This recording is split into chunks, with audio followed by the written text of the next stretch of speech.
Ja, welkom bij een winters. Nee, op vreed zat je hier zien kennen. Koek, koeienmalken en 5 gasten op tafel die alles weten van het waar, het ijs, toertochten en de tocht der tochten, de Alversterentocht. Ja, het is de weekend van de ijsgekte. Matthijs van Nieuwkerk joeg persoonlijk het startschot van deze Alversterenkoorts. Maar in Friesland valt de verheging wel wat ta. Er binnen zelfs mensen die het wat stiekelig worden van al dat Hollandse praat over die Alversterentocht. Goeie, hier ben ik weer. Gurbe. Wat is kort net? Het vriest waanacht en die Hollanders die tegen voeten dadelijk zodat er een Alversterentocht komt. Nou, als nou op die ijsgost, dan krijg je dit soort grappen.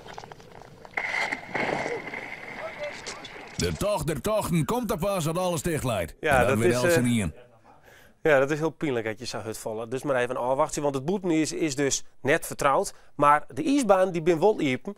En Djoeke die maakt het graag werk van haar hobby en is nu op de ijsbaan in Wergeer. En die heeft er wat op touw zet. Het ziet er heel mooi uit, Djoeke. Mooi plaatsje, er ben je erbij. Wat ziet dat mooi uit? Ja.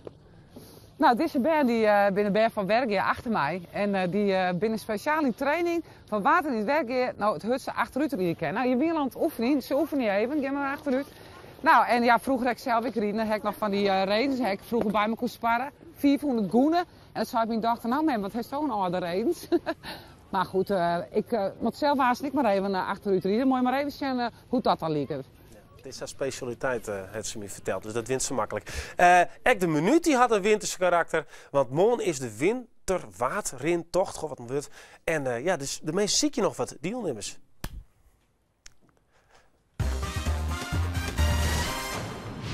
En ik heb het mooi naam, het is wat geheim, ik heb het net verteld van de man, want we hebben wat illegaals dingen. Piet, kun je misschien een beetje opskomen? Ik school op. Want dit is waar het al hier ook gaat, hè? Ach, heerlijke mensen. Een stukje Nee, is dat waar? Uit de bonken. En we krijgen even een stukje uit Ja, halen. helemaal mooi. Wat vind je ervan, man? Nou. Lees het even op tafel. Ja. Even de dikte. Ja, hoe dik zou het wezen? Veldboom, je binnen specialisering. En even de structuur. Ja. Vertel eens wat. Dit is Piet, wel wat- een hartstikke van deze. easy, maar het zei ze bij mij in de bal zit de veert luidt dat de maaier in. Is dat zo? Ja, dat is een beetje een onsleurd spel. Ja, dat Nou, het komt weet echt net uit de bonken.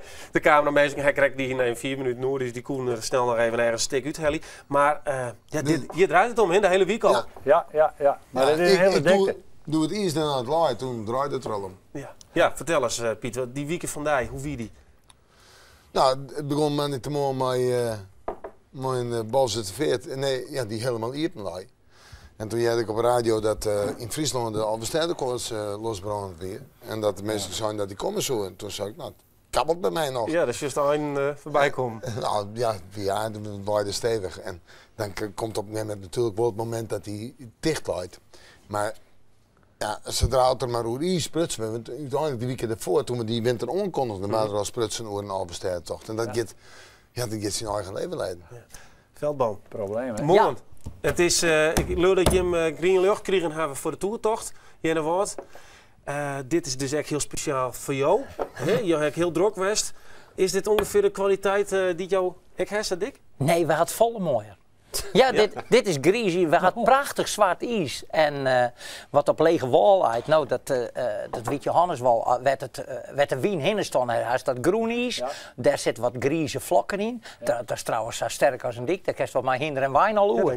Maar op een hege kant, in die wienwakken, daar zit dat zwarte ijs. Dat liep het prachtig, maar dan moet je maar een grote boog omheen. Ja, ik wil maar even terugkomen naar Jan Gaastra. Dan kan ik alle mensen even introduceren. Want dit is tafel Jan Gaastra van een evenementenbureau. En je hebben het recht om 4 uur lang, als er een Alversterentocht komt, om een feest te organiseren bij de Oldehouw.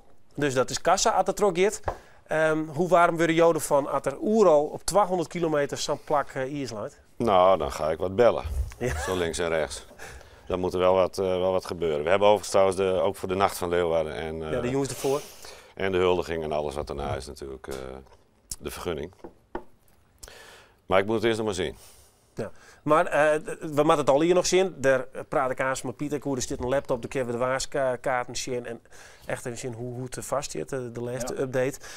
Maar toch, Johan Drokke, weekend gewoon een soort bellerij van mensen van media die in die tenten wonen? Ja, want iedereen gaat bellen. En met name de commerciële. Hè, het is natuurlijk een NOS-verhaal, de tocht op zich en de huldiging. Maar voor de rest wil natuurlijk iedereen erbij aanwezig zijn. Dus dat begon behoorlijk telefoontjes te regenen. En Ja, er komt wel wat op je af. Ja. Dus komen we eens even terug naar de man Chinoejo. Johannes de Vries, Iswegencentrale. Nou, dit is heel leuk. Heb je nogal wat zwaar gemaakt. Op radio heb je een paar keer voorbij komen. Je hebt van mensen. Dat klopt, ja. Kom net op dat boetennieuws. Nee. Zit je hier nog wel wat noffelijk? Maar je net ergens met toe te stenen en mensen Nou, van het hier al jij? Als het boete hier zat dik weer, dan zou het al mooi heen wezen. Maar zij is dik is net. Dit is uit een langsleertje. Dat kan je dan niks zien maar draait, hè? Maar dat heeft daar niks. Dat is gewapend beton ligt het wel. Maar helaas is dat net zo. He, dat is jammer. He, de waaigaten en het wetter op een grote maren. Dat weer warm. Want het terug wind. Giet het krijg ben je aan het sapsieren, het gaat om en dan mag je weer hier en dan komt de warmte weer naar boven. Maar dat is in het wetter ik zo. En dan is het mis. Ja. En dan is ijsgroei, dat is minimaal. Nou, we zullen het aanstaan nog verder hoe varen hebben. We hebben een prachtige filmpjes even klaarzetten. We zeggen de krijg al niet een vol doorheen knat. Batsen, Herman Bielsma, historicus. Ja, je weet alles van het rijden. Tal van boeken, de Roeskreun. Die gekte, hè? Is dat nou wat die Hollanders u oplezen of willen wij ook wel wat warmer? Nou ja, tegenwoordig zei dat de meesten hier onreistig worden. Ik denk dat ze naar Boetentaal net zo gek dogen. Maar ze zijn alle tegen onreistig, want ik haal al 10 dagen meesten getroffen die zijn van toen de eerste onkondiging er weer van ja jongens, we hadden alweer sliepen. Ja, en dan stien ze klaar om naar de Brekken of naar de Jerdam of naar de Riepsjekste polder te gaan. Dat soort dingen, dat is wel om die heen. Ja. En ik hoor een soort lezings bij vrouwelijksvereniging, bejaarden, zo en dat soort dingen. Maar er zijn zelfs oudere mensen die komen dan op jou en die zeggen, het is dan het weer dat het nog op is aankomt, want ik heb ze krijg verkocht. Nou, ik heb al een verhaal van mensen die hebben ISIS onder de rollator zet. Ja, dat is ook nog wat. Maar dan word ik nou even naar de actualiteit, want van de morgen, ik zeg het Ruud, ik denk, oh, snieën. En dan heb ik van Vlien hier leert, als er geen snieën vallen wie, dan hier het mogelijk ken. Dan hier een betere kans op een Overstedentocht. Dus ik dacht van de morgen, nou, jammer, gaat-ie. Ja, het begroette mij toen ik op de bal zit 14 en ik zeg er 10 centimeter lezen, denk ik. Ja, dat is een eind waarom. Dat is even waarom eigenlijk? Lees u dat even in Janneke taal? Die sneeuw, dat is hoe het 2-3 dagen ging er het probleem meer. Als je in de nacht strenge frost hebt, met 14, met 15 graden, vriest die sneeuw kapot. He, dan wordt die tinner, verdampt, verstoot, ga maar terug. Ja, die structuur wordt anders, maar die sneeuw is nou vastgevallen. Dus er loopt nog zo'n pak sneeuw op dat is. En het probleem is, die sneeuw uit 3 dagen net meer, maar het er maar eens aan. Want als je nou sneeuw hebt en dan krijgt die ijsgroei is deze nacht minder vol als die zonder sneeuw was.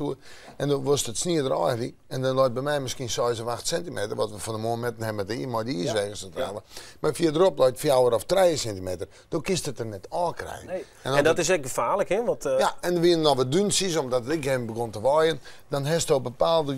Dat is het punt. Want hier is nou natuurlijk al lang. Maar met het materiaal erop is die zo jongens geen cent. Ja, want jij bent van het materiaal, hè? Jawel. Ja, jou hebben alles al klaar voor de Alversteden. Alles zit wel klaar. Sneeuwmachines om dat eruit te krijgen. Alles zit wel klaar. Maar jou bent ik van het gevaar. En nou, wie jou juist dus al suikel op een radio om te zeggen, het is nog te 10. Nou komt die sneeuw er nog bij. Hoeveel meer gevaar komt er dan nog bij? Nou, dat is nou echt gevaarlijk. Heel gevaarlijk.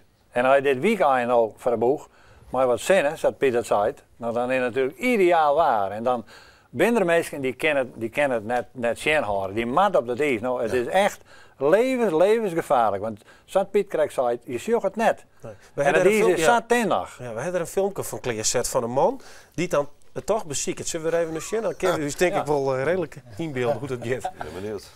Ik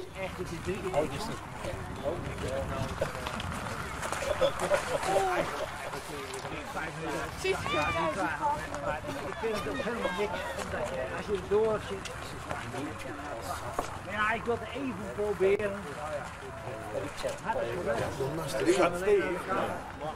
En iedereen riet ik, hè? Om hem heen. Maar als de grieden wil. Hij had net gang genoeg. Nee. Dit komt niet goed. Nee, maar mensen staan de keer. Hoppakee. En dat is dus hilarisch.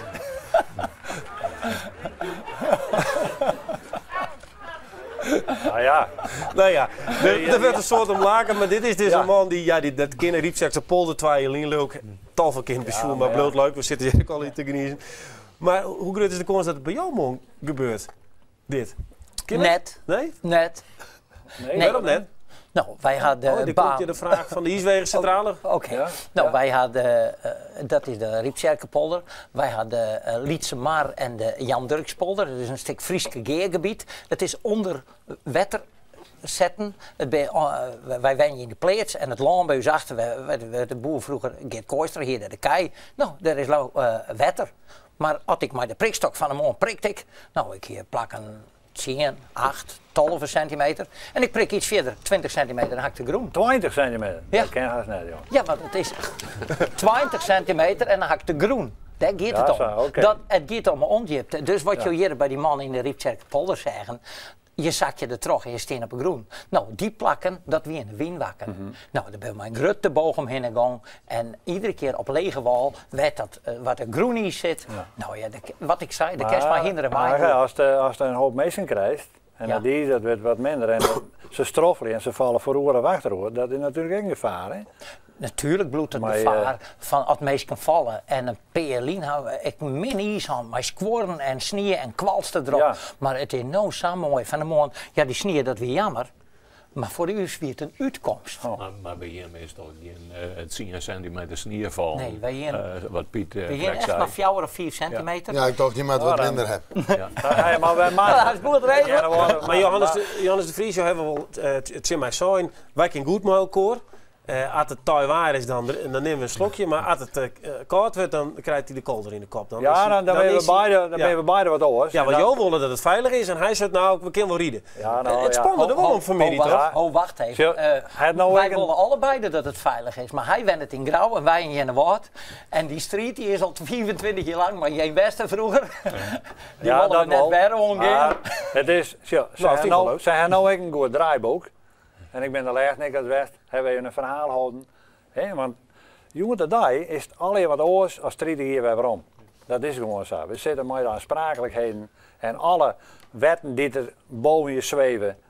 In de Elfstedentocht is dat nog veel erger. Ja. Maar dat is met deze tocht niks aan. Johannes had ik gelijk, natuurlijk. Maar daar mag je goed op denken. Het liek het krijgt dat jou zeggen, nou Agen, als hij wat bedenkt, dan doet het gelijk. En dat is helemaal net zo. We gaan een hele goede club, Leeds begin. En er zit een heel goed bestuur, maar een geweldig goed draaiboek. En we hebben contact met politie, met EHBO, het medical team, het parkeren, de hele verkeerscirculatie. Ja. We hebben een PLN, een grote jarentank van de ene kant, auto's van de andere kant. En toen moest er een ambulance naar de Jadammen. Dat was helemaal net de schuld van de East Club, want dat was gewoon wilde riederij. Ja. Maar de East Club kreeg de schuld, je had het net goed regelen. Nee, maar hoe komt het nou dan? Want we hebben nou oeral ex-snie oplezen en de alles is er ook? Ja.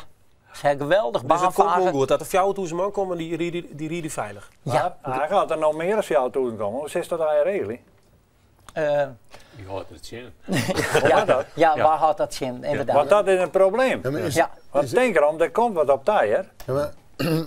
Ja, dat moet ik beginnen van, als je nou wat organiseert, een tocht of een toertocht, dan komt er natuurlijk een berg mensen op. Ja. Maar dat is bij elke tocht, denk ik. Hè? Ik bedoel het is de eerste toertochten die er binnen. Er komen een lading mensen op uit. Dat is in het verleden niet gebeurd, maar die Isomar-tochten en weet ik veel wat er meer. Ja. Maar wat kun je daar als organisatie nog zien dan? Nou ja, ik jaren van de morgen toevallig bij WNL, Wakker Nederland, de ochtendspits, zijn ze Ankerveen het de eerste toertocht. Ik denk, nou dat komt zo goed uit in Jennewaard. Dat ze dus reclame maken voor de eerste toertocht en dan komen ze net alle jaren. Okay. Want jou knipt hem natuurlijk ook wel. Nou ja, goed, dat is een gevaar als er echt feesten vallen komen. Maar bij jouw toeren kunnen we makkelijk aan. Johannes, we hadden die parkeerderij op een camping en het Wiet. En ze rennen dat liedje stukje maaierpetswijs, ze gaan het laan in. En dan verspreidt het zich over die baan. Maar dat is misschien wel zaken. En wat ik nog zeg is, het is maar een route van, nou zeg maar zo'n heel en een lus erin. En dan komt het een keer op 15 kilometer.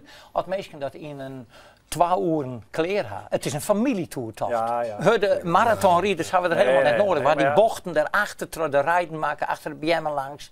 Prachtige mooie kronkelpaadjes. Ze doden wat langer uur. Maar na 2 uren, Ja. een gezin met een paar band, die gaan hun nog. En die gaan in huis. En Dus ze zijn net alle 4.000 tegelijk. Heerlijk, moet je mij even onderbreken, want we moeten bezoekers zien. Die had natuurlijk net van neer. Oh, die gaat achteruit erin. Ja, die had net van het parcours uitzet. Ik ben wel benieuwd hoe het gaat. Voordat het de Chester is in Wergen. Joeke, wist je al spreekbaar? Oh, zeg eens aan, daar komt zo in. Ja, zeg je maar een oor in komen. Wat een prachtige slag. En dan ga je stappen. En ik riep je maar 3 zwart, de plaatselijke veteraan, die nog heel wat rieden ken ik op Calgary. Maar ja, wij zoeken maar deze band. Even achteruit wedstrijd gedaan. Dus wij zijn hut in training. Moet je maar eens even zeggen, jongens, achteruit. Goed oefening. Ja, even goed oefening. Nou, dat valt nog net mee. Tje, het is zo'n kunstje, hè, achteruit rieden. Nou, ze kennen het eigenlijk best wel heel goed. Als dan gaan we gewoon daar starten. En dan moeten de band over het kleed klunen. Dat mocht vooruit voor mij, hè. En dan finishen ze een stukje verderop. Dus die de jury al helemaal klaar. En voor de winnaar hebben wij een sjaal en een mooie Omroep Friesland muts. Nou ja, ik ben benieuwd waarvoor deze talenten de kampioen achteruit rieden van Wergen wordt. Nou, succes daar. Denk erop. Ja, hè? hoi. Het zal wel veilig wezen. Doei, Want we jongens. hier dat aspect veiligheid nog net helemaal behandelen. Want Bielsma, je hebt er een boek geschreven. Je maakt de titel, die ben ik kwijt. Hoe die Iswegencentrale. Het schaatsrijdersland bij uitnemendheid. Ja, en daar zit een stukje in. En ik mocht even terug het boek bladeren. En dan zie ik, ja, toch wel schokkend. Hoeveel mensen eigenlijk wel net verdronken binnen? Hè? Of net 200 tiers kan binnen. Ik merk dat heel tijd bij mijn lezings. Ik ben nog opvoed door een pager die vroeger al zei, en er is geen ijs of het kost mensenvlees. En dat had dan ongeveer de titel van het haatstuk worden litten. Want er zijn ontzettend soort families in Friesland die in het verliezen confronteren binnen met dit soort ongelukken. En als die daar wat in verdiept, dan ontdekt dat een van de grote problemen ben inderdaad heel vaak die wienwerken. Mensen weten net meer hoe ze ermee omgaan moeten? Nee, maar vroeger hier is dus ik al dat mensen, bijvoorbeeld uit het westen van Friesland, die gaan op paard en die skarrelden mooi langs de wekken heen. En op de weeromreis weer die niet een stralend waar ondergaande zinnen. En dan reden ze recht het wienwerk in waar ze maar nog keurig bij Delriden binnen. En ik ga hier in het boek Graafstenen staan. Ik had de side voor mij. Traaien van de fjouwe jonge lui. En er is steeds weer de verhalen van prima ridders. Maar die ben compleet verrast worden door dat soort dingen. Ja, Twailien, Riefstakse polder. Ja. De Vries, denk je dat dit weekend een potentiële risico kan wezen? Ja, absoluut. Ik vrees de grote vrezen, zeiden ze dan, maar dat is zo. Nogmaals, dat mooie waar, dat lokt de meesten uit. En net wetend, want inderdaad, de meesten weten begon net hoe dat ijs is, wat dat is. En er zijn een hele hoop jongeren die denken dat het eigenlijk kleren is. En nog maar niet witte tekken erover, dan wegen ze het gewoon. Ja, maar jou zegt het, vind ik wel wat kokkens. Jou denkt dus eigenlijk dat het misgaat dit weekend? Ja. Dat er mensen... Ik denk dat er een soort mensen ken, ja. Helaas. Hoe kunnen we dat nog voorkomen dan? Ja, dat is het probleem. Zoals de ijswegencentrale kan je naar niks doen. Een ijswegencentrale komt in actie als het ijs 10 centimeter is. Boetewetter. 10 gezond ijs. Dus mooi zwart ijs wat we nu hebben, wat dagen zijn. Prachtig ijs. Maar je kan nou niks aanzetten. Want als een ijswegencentrale nou wat aanzet, dan denken ze, dat zijn banen. Ja, dan denken ze dat het horen goed is. Ja. Want alle keer krijg je een telefoontje van, nou waarom doe je hem niks? Nee, dat is niet aan de orde. Dat is nog net aan de orde. Als het 10 centimeter, tussen het 10 en 12 centimeter, dan ga je lokaliseren, met wekken zitten en die ga je aanzetten. We zijn dus vierste betiet en dan kom je dus op die koorts. Ja, nou dan hoeft dus dat bedankt Piet voor het brechtje. Dat is goed hè, dan kun je presentator worden. Maar dan begint het halve Ja, want als de ijswegencentrale, als de banen er teruglezen, heb ik van de week nog een aantal mensen gezien. Als de banen er teruglezen bij u en het is inderdaad die 10 centimeter en we kunnen toertochten rijden, dan komt de Alversterrenkoorts. Dus ik heb een aantal mensen gezien. Ik heb hem nog net en ook hem het jaar in. Ja, maar we slaan dus eigenlijk in feite oorlog wieke oer. De mensen weten net eerlijk hoe het eigenlijk zit. Uiteindelijk De ijswegencentrale die zit onder de vlag van de gemeente. De gemeente is de verantwoordelijke. De ijswegencentrale houdt advies aan de gemeente omdat de ijswegen veilig zijn. Ja. Als die het dan vrij houdt, dan gaat die verantwoordelijkheid naar de gemeente. Maar dus je maakt er dus heel structureel te werk in hoe dat precies eerlijk zit. Het is net samen een spultje. Nee, maar dan wil ik toch even voor u denken naar de Alverster, toch? Want ik wil Jan Gaarster even wat vragen, want die man die zit er dus op te wachten. Want als hij die Alverster toch krijgt, dan is kassa denk ik voor jouw bedrijf. We hebben een filmpje kleersteen waarin je bedrijf presenteren hoe het eruit komt te zien. Als er een Alverster er komt en dat die huldiging er is. Ja.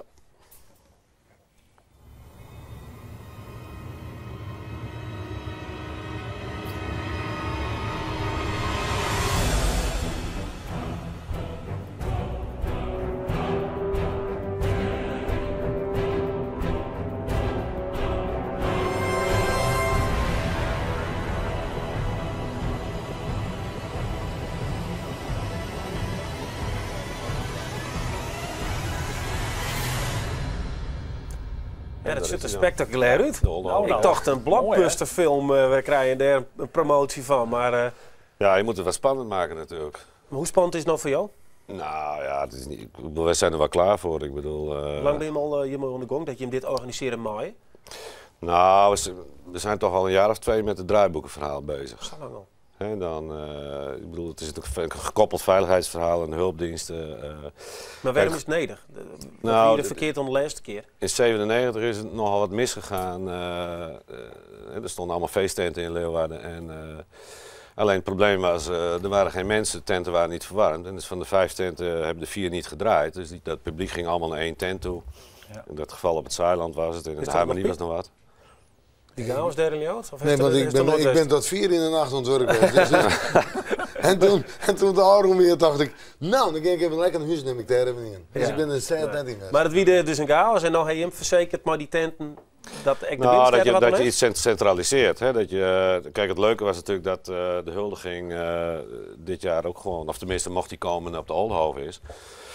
En ze hebben bij de gemeente gezegd en alle hulpdiensten van we willen het beheersbaar hebben. En dat betekent eigenlijk dat je moet centraliseren en dat er geen wildgroei mag ontstaan. Dus vandaar dat wij eigenlijk van de week ook dat filmpje wat... we stonden ook gelijk al in de Telegraaf ermee, dat was wel grappig. Alles maar iets, dat is een Telegraaf. Ja, nou ja, goed. Maar in ieder geval dat het duidelijk is dat er 1 nacht van Leeuwarden is. En die vindt de enige plek waar het buiten is op de Oldhoofskerk. Of althans in een tent. Ja. Piet wil graag helemaal buiten, geloof ik. Maar... Bielsma, had je dit CR, mensen worden we helemaal wild. Jou ben ik heel vaak vregen. Waarom dingen te zeggen, ik op radio, televisie. Wat denk je er eigenlijk van? Is het wel goed? Voor de Alversterrentocht en alles wat er omheen hangt? Ja, zo, dat hele rieden is genetisch bepaald, zeg ik altijd hier in deze provincie. Hè? En dus vind ik dat je het inderdaad zien gang gaan laten maken. Alleen nog mijn gepaste nuchterheid in deze fase, maar dat het in een keer losbarst, dat is natuurlijk prachtig. Dan begint het bij elke in te kriegen op tafel. En boven dat is het natuurlijk een geweldige visitatie voor deze provincie. Het zou geweldig zijn als het nog eens een keer kan. Daar kunnen de miljoen van de culturele haatstad net zien opdenken. Nee. Nooit een keer. Nee, nou, ik zou wel graag zien hoe het komt. Ultieme fascising, Piet. Dus dit een laptop. Ja, maar nee, net we gingen zitten. Ik bemoei me nooit maar nu sprake over Wolf geen Alverster. Ik denk dat we moesten net maar het waar. Zullen we even met de laptop zien? Zullen we zien? Er is hij, de Alverster tocht webcam, dat is bij die achterhuis. Het is wel handig, ja. Als er nou niet brekken komt, doet hij dan kist een foto dadelijk te pakken. Wie heet Jeroen? Daar hebben wij Roen. Oké, dat die. Ja. We hebben hier, ik jou daar de moes. Ja, nou, ik zal even zeggen. Voordat het begint, wat ik hier zeg, ik snap er niks van. Meestal thuis zeg ik net. List hem duidelijk uit. Hoeft ik net, want dit is een waarkaart. Ja. En we hebben de Azoren. Hier hebben we Nederland lezen. En dit is de situatie. Was het uiteindelijk als uitgangspunt nemen, maar is de werkelijke situatie. Ja, T en een H. Ja, T is een leegdrukgebied en H is een heegdrukgebied. En die T, dat leegdrukgebied, is naar onderen komen. En die heeft dus die sneeuwbracht. Dat is goed. Dat is geld. Ja, dan gaan we even terug. Dan krijgen we hier luchtdrukkaarten, hier uit Nederland. Dit is een heegdrukgebied. En dat heegdrukgebied boven Rusland zorgt ervoor dat die koude lucht uw kant op komt. Oké. Dan gaan we terug. Dit is van de middag van Joen om zo'n uur. Nou, die laten we even zitten. Dat is meer 15 in, dus vannacht waarschijnlijk. Ja, maar hier luidt, dit is van morgen. Dan hebben we het hege drukgebied nog altijd neerlezen. Dan hebben we nog altijd een oostelijke stroming. Die neemt die koude lucht mee. Dus morgen is het nog volop winter. Ja? Oké, ik wil naar Waasdi. We hebben net zo volle team, Nee, maar ik we gaan wil naar Waasdi. ultieme... Ik ga helemaal terug naar Waasdi. Oké. Waasdi Tonsi is het punt waarvan ik zei van, dan gaan we op naar het tijbaar of we gaan op naar de winter. Dan zullen we hier op Waasdemiddag een depressie lezen bij Ierland. Ja, shit, dat is een depressie. Hij zit in Ja, zijn het is een schulp. drukgebied. Er zitten al die lijntjes omheen, Whitehut. En hier hebben we het hege drukgebied boven Europa. Ja. Dan gaat het erom, wie wint die strijd? Nou, dan is dit een computerprognose. En dan zullen we die depressie, die hier op Waasdemiddag leidt en hier op... Ziet er net goed uit, Piet? Jawel, Oh. maar die gaat onder uw strog. Ah, vooral En lekker onder Friesland, Jurgen. Ja, en dan houden wij hier een zuidoostenwind. Dat zie je zitten.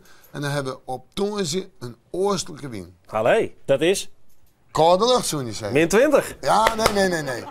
Want er is ook een heel soort bewolking en dan valt ik op een nij sneeuw. En dan is het maar correct hoe die baan van die depressie is, wat hier en daar gebeurt. Dus dan kun je nog heel tijd net zeggen, ultiem... Ultiem, Nee, maar zeg nog gewoon even... ultiem zei ik, het beeld winter. Ik nooit Waasdi. Jongens, Ik nooit waans. bloot winter, publiek? Ja, ho. Ja, het zijn. Ja, maar dat betekent net dat het zo het vriezen beeld als de komende nacht. Want ik kan het wel meer 14, 15 worden. Werk maar. Omdat er meer bewolking is, zal het alweer wat minder koud wezen. Maar het is wel het teken. Het Europese Versloon is koud. En dan wordt die warme lucht vanuit de oceaan net 1, 2, 3 uur te breken. Oké. Dus ik ga er vanuit onder mijn takken aan winter. Ja, en we moeten morgen. Maar verder niet waar ze. En de mas doen bij BMW. Oh ja, bepaalde Witteman. Ja, want de mas zijn goed uitlezen dat ze er maar ophouden moeten. Dat wij wel bepalen of het oversteden of het. Ja, ik zal nu nog eens een keer zeggen. Als het 12 centimeter luidt en de toertochten binnen er. Dan mag je dit mooi krijg heel ik het veel al uitpraten. koorts en gevoel. En dan ben we ze weer. Oké. Was de Pieter Kistel, ik wil wat presenteren. Duke, maar even zeggen, de Duke kleest dit. Oh ja. En nu staat de Duke op de koude ijsbaan van Bergen. Ja, Koude ijsbaan, Piet ja. Paulus bij die hebben nog komen. Ja, erop leuk, achteruit net, rijden. Piet, ja. En ik ja, het bloot kwaad. Dat is gewoon hartstikke mooi. Nice. Sjugje hem derde berg van Bergen zit. Ik zou zeggen, klaar voor de start. Ben je van die kant? Af! En dan is het nou achteruit. En dan hebben we nog een liefst obstakelbetocht. En dan maar ze vooruit klunen. Oh, achteruit weer jongens. Oh. Kom maar. Ja, goed zo. En voor de 1, 2 en 3 hebben wij dus een handdoek en een muts. Nou, sjugge zo'n heet. Het is helemaal fantastisch. Het kampioenschap achteruit rijden in Bergen. 1, 2 en 3, kom eens even hier jongens. Wie wie er 1, 2 en 3? Wil je zo draaien? Alsjeblieft. Wie wie er 2 en 1? Nou jongens, geweldig. Een sjaal en een muts. Ik zou zeggen, hartstikke goed. Nou, dit is nou ijswillen in Friesland en in Bergen. En hartstikke fijn dat het nog even door is. Ik had ook alle jas aan. Brrr. Ja, ik mag niks meer zeggen hoe strakke pakjes. Dat heb ik één keer gezien, hoe dat ze bij de Vleenbasis hier mooi dat weer.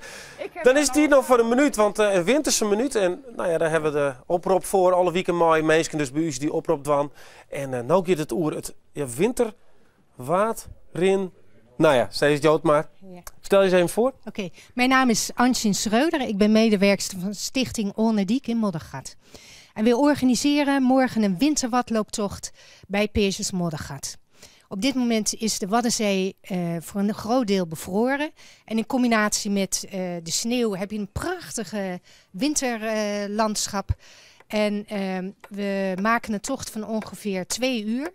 En iedereen met een gemiddelde conditie die kan daar goed aan meelopen. Zeker. Ik onderbrek je wel even, want ik vind het wel leuk om met jou te praten. Hoeveel mensen zie je jou nog? Nou, er kunnen er nog een heleboel bij. We hebben geen maximum. En mensen mooi... Nee, handicap ken ik dat in, maar rolstoelen wat dan ook. Nee, dat gaat niet. Gewoon lopen, dan kan je mee. Maar goed, Onediek die organiseert in de zomer ook culinaire watlooptochten. En dat zijn watlooptochten in combinatie met een maaltijd van streekproducten. We hebben ook een mooi Belgisch trekpaard. Je zit er haast op het tiet. Oh ja, nou, we zijn te vinden op www.moddergat. Moddergat? Ja. Watlopenmoddergat.nl. Oké, nou, dat kon nog. Succes, Oké. de moord. Ja. Net hing je blauwe daar in het water. Nou, wil je hem dit ook? Dan kun je mijn oproep doen op Neet op Vreed. Even naar de website en dan komt het wel goed. Ja, dan wie je dit. Neet. Hond naar je Vreed. En zo het willen op het ijs.